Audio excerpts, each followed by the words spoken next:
patuloy tayong liwanagan ng ating Panginoong Jesucristo upang gabayan tayo sa ika-anim na linggo na ito ng muling pagkabuhay ng ating Panginoong Jesucristo.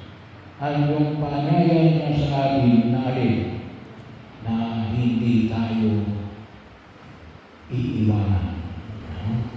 Bahagi yun. Yung salitang pinamanig sa atin dito ay paanyaya ng alin na kung iniibig ninyo ako, tutuparin ninyo ang aking mga utos.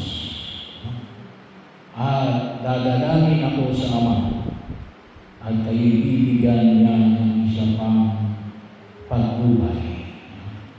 Bahagi yun. Well, yung pagsunod sa kanyang mga utos ay tanda ng pananatili ng Diyos sa atin. At bahagi rin sapagkat sabi nga natin, hindi madaling sumunod sa utos ng Diyos. Pero yung aming hamon na nais yung bigyan ng diin ay hindi niya tayo pababayaan. Sapagkat ang pananampalataya natin ay hindi lamang yung mga bagay na alam natin, mahalagang malaman natin. Sabi na natin, nakikilala natin. Hindi natin pwedeng ibigin yung hindi natin nakikilala at hindi natin naunawaan. Sabi nga sa mga nabanggit na pagmimilay itong mga nakaraang araw ay hindi natin pwedeng ibigin ng Diyos kung hindi natin alam kung ano ang kanyang iniibig at kung ano ang kanyang pinamupuhian.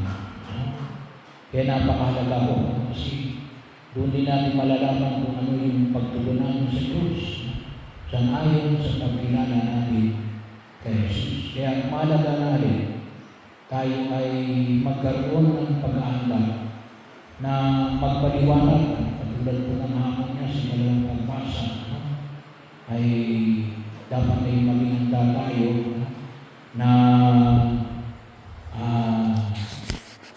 ipaliwanag ang sabi niya sa mga apostol paanyaya na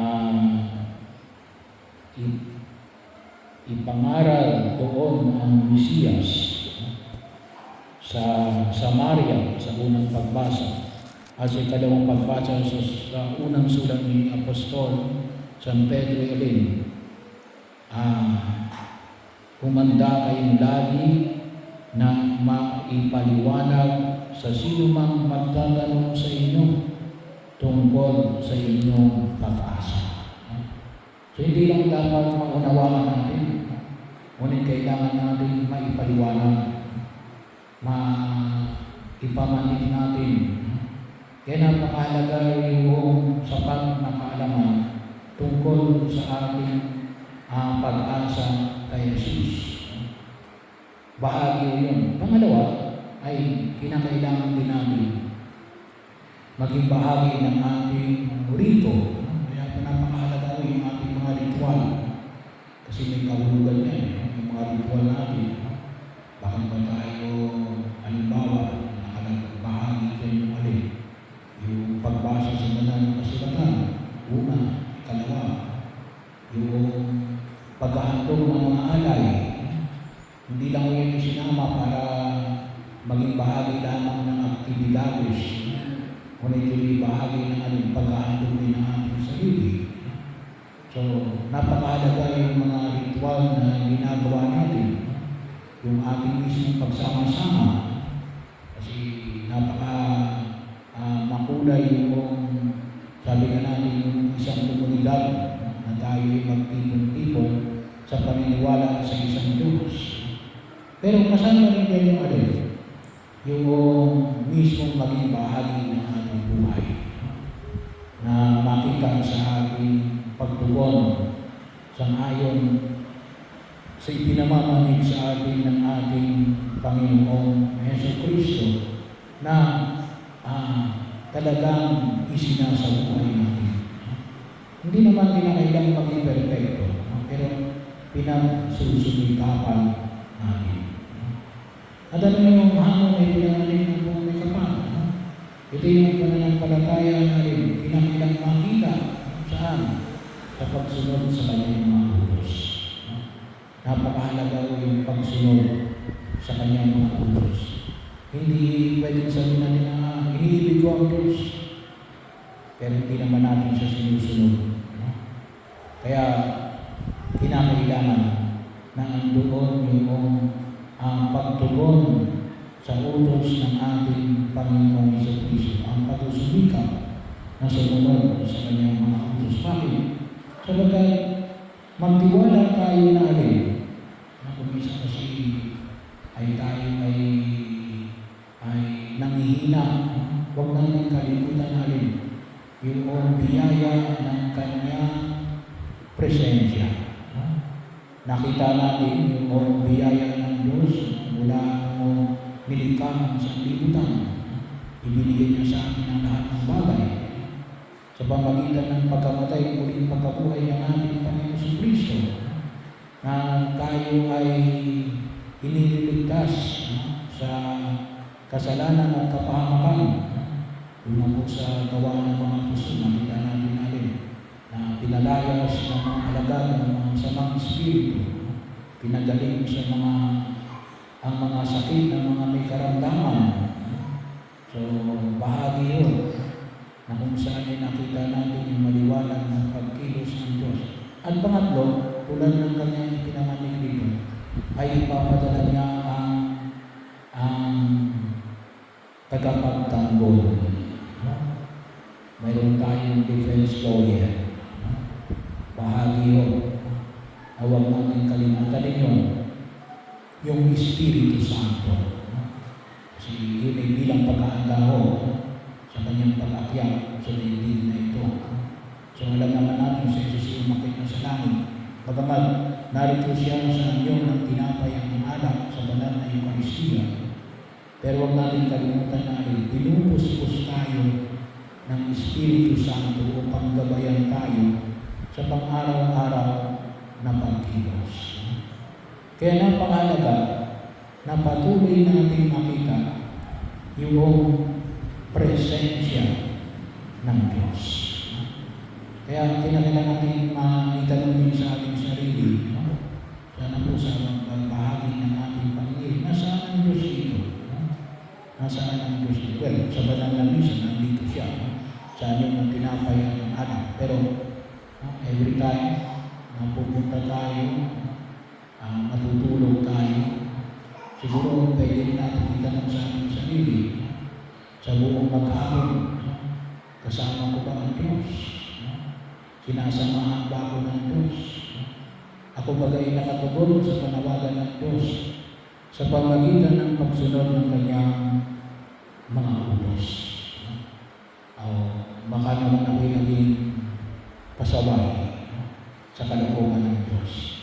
Kaya, napakahalaga ko yung pagtugon na kung saan ay makita natin na maging maliwanag sa atin na hindi lang tayo gustong samahan ng Diyos. Hindi lang sa pagkat gusto ng Diyos na tayo sumunod sa kanyang mga utos. Tayo ay binigyan niya ng grasya na paglabanan ng kasalanan at magtagumpay laban sa anumang uri ng kapahamakan. Bakit?